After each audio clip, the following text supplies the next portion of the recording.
And welcome back to Press X for Chromosomes, where we are going to go on our second date with Robert. What? Robert Small. What was his name on Mary's map? I don't remember. Whiskey? Maybe. Wasn't it? Maybe. I don't remember. It wasn't anything like fucking Kale or other nerd. I had a lot of fun with Robert the last time we hung out, but I'm beginning to wonder if he's dodging me. I've tried messaging him a few times, and Dadbook says he hasn't even read them. I haven't even seen him come out of his house, actually. Introvert, man. Right? I decided to send him one last message, figuring this will probably produce the same result. Hey, man, don't know where you've been, but we should grab a drink soon. I walk away from my computer because at this point, I know he's not messaging me back anytime soon. Does instantly. Right. I linger in the kitchen. I'm all cut up on work. The house is relatively clean. Maybe I should do something nice for Amanda. I'll make her her favorite pie. I root through the pantry and pull out all the ingredients. This is an old family recipe I used to make with my grandmother when I was a kid. I lost the actual recipe card a long time ago, but I think I'll be able to remember how to bake it. Good luck. I start mixing the ingredients together for the crust until I get a nice dough. I throw some cherries into the saucepan to make the filling. Normally, I don't like to multitask in the kitchen, but this cherry pie is a piece of cake. Pie is a piece of pie. I'm making a pie. Oh man, I can never remember what temperature you're supposed to set the oven at. I'm pretty sure it's 375, but I could be wrong. Who am I kidding? I'm never wrong when it comes to this pie. My special twist on my grandma's recipe includes a secret ingredient that not even Amanda knows about. It really makes the cherries extra flavorful. God, why I can't remember what the secret ingredient is. Vaginal fluid. Ugh. This probably. More cherries probably would, but almond extract and fucking... I am a fan of almond extract. Almond extract's pretty freaking good. And it always makes things taste better. I'm going to say almond extract. Yeah. Oh, it's almond extract. Duh. Oops, I accidentally poured a little too much in. Way too much in. I'm sure it's fine. Baking is an art, and some of the most beautiful art is made from mistakes. I should just have gone with cherries because I forgot our dad's a fuck up. I finally get the pie in the oven. How long am I supposed to leave it in there? 50 minutes? I'll just wing it. Amanda's going to be so excited. That kid loves a good pie. I have a seat at the kitchen table and do word jumbles until Amanda comes home. I can hear the door slam open. Yo, Pop, what smells like pie in here? It's pie, sweetie. Amanda darts over to the oven and looks inside. No. Yes. Hey, it's not done. Be patient. What's your angle here? What? Pies are an objective-based confection. What are you trying to get out of me? I've been living a double life. Amanda, I have terrible news for you. I'm actually a pro skateboarder and an aspiring astronaut and a bank robber. The lifestyle is calling me back, and I must go. One last job. You know how it is. The pie was the only way I knew how to tell you. Well, I appreciated the years we spent together, but a trade-up is a trade-up. Remember me when you're kicking your feet up in Ibiza. Thanks for all the pie. We share a cordial handshake. I wait a few more minutes before taking the pie out of the oven. I set it on a rack to cool and guard it so Amanda doesn't dig it into it before it's ready. Huh. What? Does it look kind of weird to you? Probably because I fucking spilled almond extract everywhere. Everywhere. Oh, that's just me taking artistic license on what cherry pie means to me emotionally. I'm just saying this because, it seems like you might have baked this pie incorrectly. And you're currently, right now, trying to pass it off as a good thing. It's art, sweetie. Was it art when you accidentally baked a whole uncracked egg into the center of my 12th birthday cake? Why do you get near a oven at all, Albert? Well, it's... Was it art when you tried to make brownies and accidentally created chlorine gas? That's impressive. How? Well, that's a bit of an exaggeration. Was it art when you... Just eat the pie, Panda. I cut us a few slices and we sit down to eat. The cherry filling oozes out of the sides and buttery crust glistens. I watch as Amanda takes a bite. Oh, no. What's wrong? Is it hot? Is it not good? Amanda winces and fans her mouth. No, I just burned the heck out of the roof of my mouth. This pie is amazing. Sorry for doubting you. I breathe a sigh of relief and take a bite. She's right. The pie is pretty incredible, as it always is. I'm really proud of you for making a pie without burning the new house down. Okay, I was like, that sounds fake, but okay. I know, I was completely expecting her to be pulling one over on us. I got a few dad tricks up my dad's sleeve. Maybe fathers aren't as bumbling and stupid as the media makes us out to be. Maybe we as a society should have a little bit more respect for fathers as a whole. Not you, Albert, because you were apparently a terrible baker. I mean, he gets lucky. Also, Dad, your sleeve is on fire. Fuck! I run to the sink and put myself out. Pride will be my undoing. Amanda and I clean up the kitchen and play a little bit more living room hoops before she retreats to her room to do homework. I go back to my word jumbles. Hey, this one spells cat. First off, how long has it been on fire? And how? Yeah. I assume you turn off the oven when you pull the pie out. He turns on the stove. The rest of the evening trickles by. We eat dinner. I help Amanda with one of her scholarship applications, and we both start getting ready for bed. I decide to check Dad book one last time before I climb into bed. Still nothing from Robert. Hope he's okay. I turn out the lights and lie down. Shoo. Hey, Albert. Hey, Albert. Hey, I'm outside. Come outside. You're like a dog. He really is. What is that? I was just on the verge of falling asleep. I climb onto bed and try to identify the source of the dinging. My computer screen illuminates the dark room. I walk over to it, ready to turn it off, when I notice what's happening on screen. Don't make me honk. I will honk. Get out here. I look out my window, and sure enough, there's Robert leaning up against his pickup truck in my driveway. I open my door to try to figure out what's going on. Hey. Hey. Wanna hang? I was kind of sleeping. That's no fun. I know, but Come it's hang a out. human need. I would argue that sleeping is very fun, but Yeah. I don't have to be anywhere in the morning. Might as well live a little. Sure. Cool. You plan on going out like that? My I look suit. down and realize that I am, in fact, not wearing pants. I'm wearing my night suit. My pajama suit. I mean, I don't mind. All right, 1 second. I run inside and throw on my going out pants, shoes, and a jacket. I grab my keys and meet Robert back outside. Ready? Ready. Hop in. I jump into the passenger seat of his old red pickup truck. I have to move a few empty cigarette packs and gas station receipts out of the way before I can sit.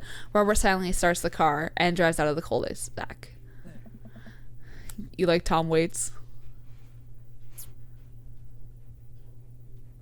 Sure. Waste that rag, baby. Nice. I love. Before I can answer, Robert turns up the radio. Yep, that's Tom Waits, all right. He lights a cigarette and cracks the windows. We drive together in silence. So, where are we going? Robert doesn't respond. Robert. Oh, it's a new car. Oh, I heard you. Also, look at the little dinosaur sticker. Aw. Aw, and the pineapple sticker. I think this is a whale behind his name. I think so too. Is that a whale? Sure. All right. He still doesn't answer my question. I look out the window and notice that Robert's taking us to the highway. I twiddle my thumbs. Well, whatever I've got myself into, looks like I'm in it for the night. I settle into my seat and watch streetlights pass by. I glance over to Robert, who's driving intently. He looks tired, as he always does, but there's something a bit more there that I just can't place. I like your car. Or should we say nothing, because he's silence. Yeah. I remember what Robert said about hating small talk and decided to keep my mouth shut. Robert would hate me. He notices me staring.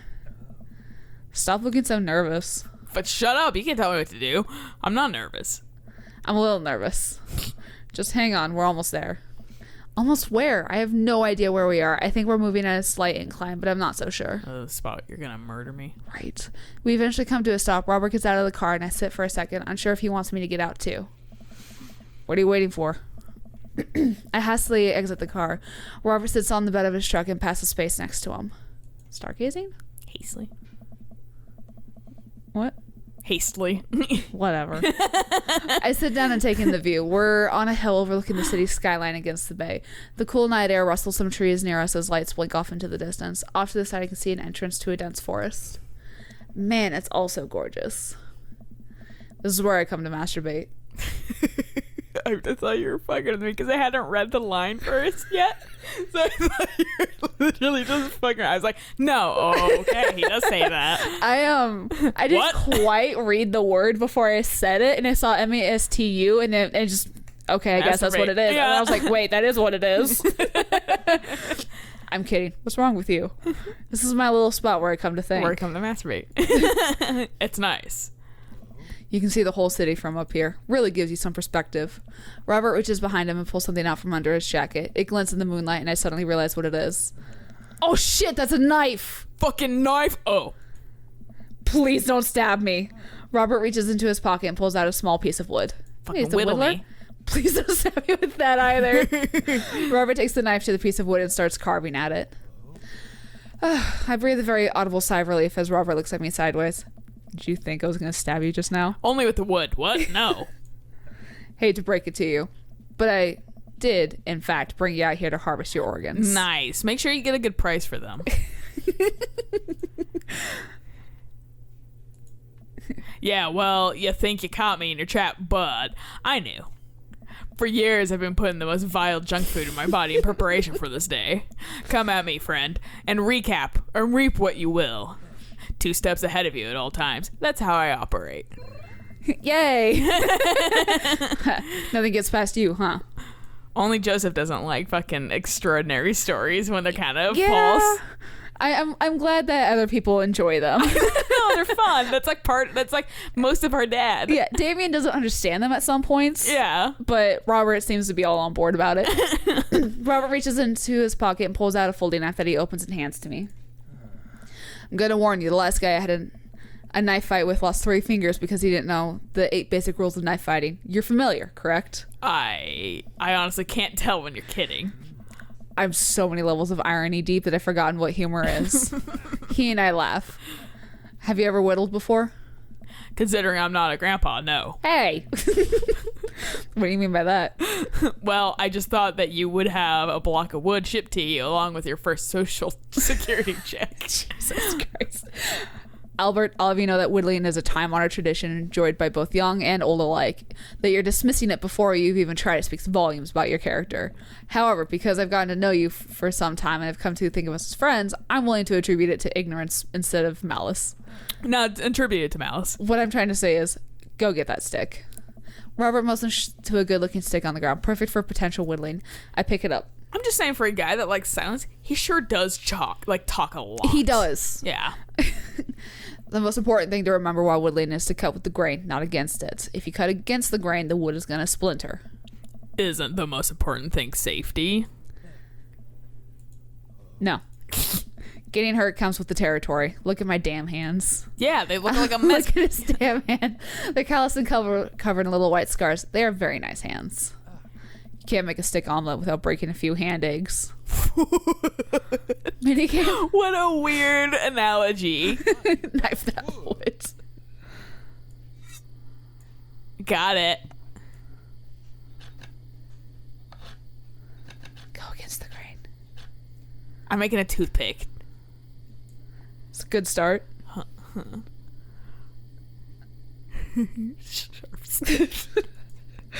Careful, don't poke yourself with that. Yay! Sharp stick.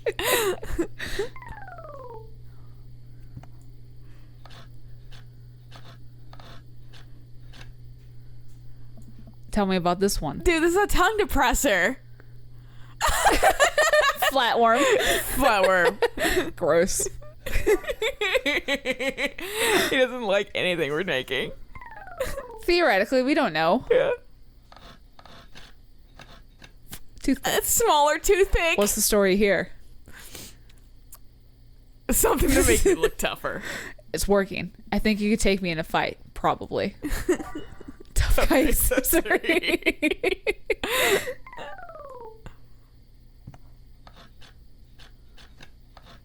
It's hard. An egg. What's this? Chicken nugget. Please don't eat that.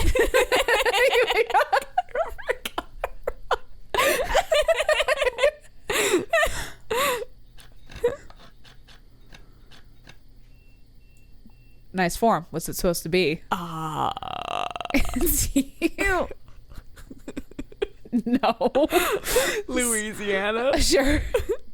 Good old Louisiana. Beautiful place. Got stabbed there once, you know. Or was it Kentucky? Louisiana. So it's you. I really wanted to say that, though. Chopstick. Interesting. What do we have here? Chopstick, ambidextrous. It's a stick.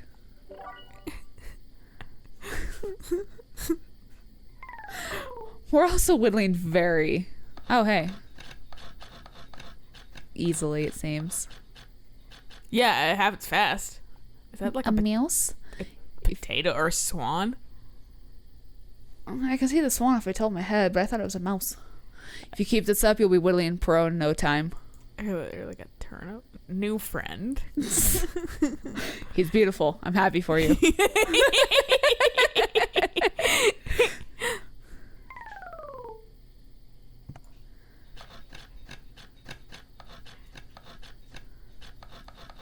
Get whittled. Fine. Beautiful handiwork. What do you call it? Big old dog. Sir Horsington the Brave. That's something for Amanda. Yeah. Big old dog. I think you're taking some artistic license here, but I can respect that.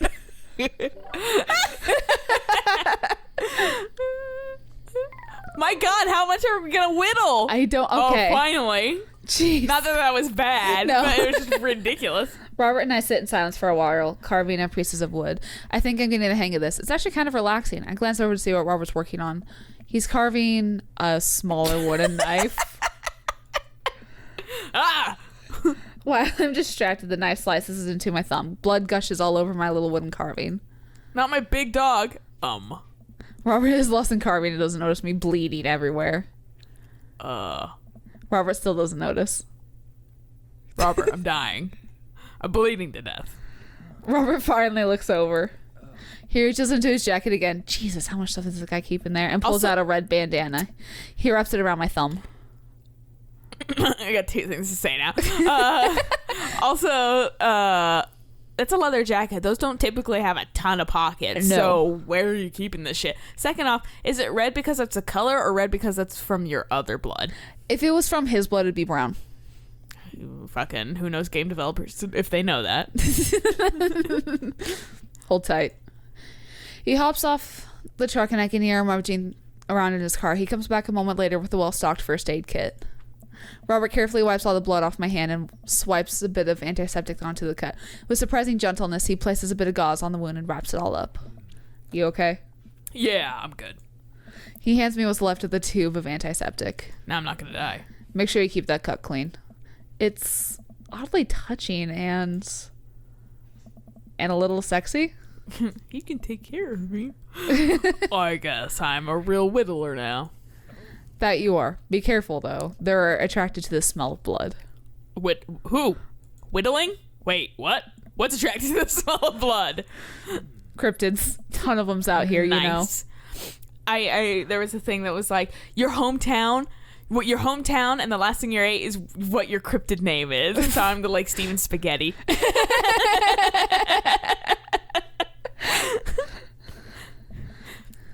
Cryptids like Mothman and stuff. Mothman is bullshit, but yeah, this town's a hotbed for cryptozoological occurrences. You're joking. Oh, how I wish I were. I'm a skeptic myself, or at least I thought I was. There are things in these woods that we can't possibly comprehend. I think about my entire time in the city. Aside from the occasional stray coyote, I don't think it's too bad. You ever hear of the Dover ghost? I don't think so. Well, let me tell you a story. I was out in the woods here on a weekend camping trip with Betsy. You don't know Betsy, but she's a big pit bull. Real intimidating. I feel safe around her. First night goes without incident. I get some solitude. Betsy gets to pee wherever she wants. All good stuff. Everyone wins. Second day, I get the idea into my head that I can hike deeper into the woods. Probably against my better judgment. But hey, we're just having a fun camping trip, right? So me and Betsy start marching in the morning. It gets a little late and we set up camp, but it's different different this night. Real quiet. Can't hear the birds, crickets, squirrels, nothing. Dead silence. Then it happens. I hear the most unholy growl I've ever heard in my life, right outside my tent. Me and Betsy, we go investigate. We look around the clearing. Nobody's there. But there's this feeling. Not sure if I can quite describe it. I know something is watching us. Betsy, though, she's scared.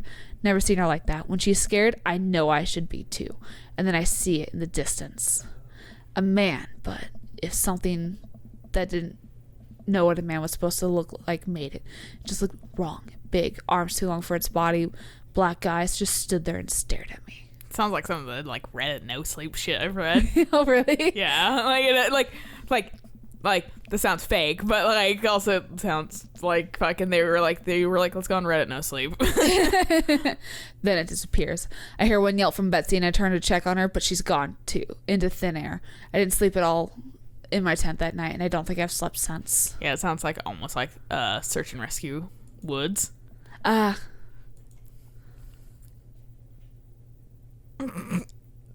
wouldn't quite just say you're lying because Well, next time on Press X for Okay. Chromosomes, I'll make a decision on if I fucking call them on bullshit and then potentially get that wrong, or if I am sympathetic but gullible.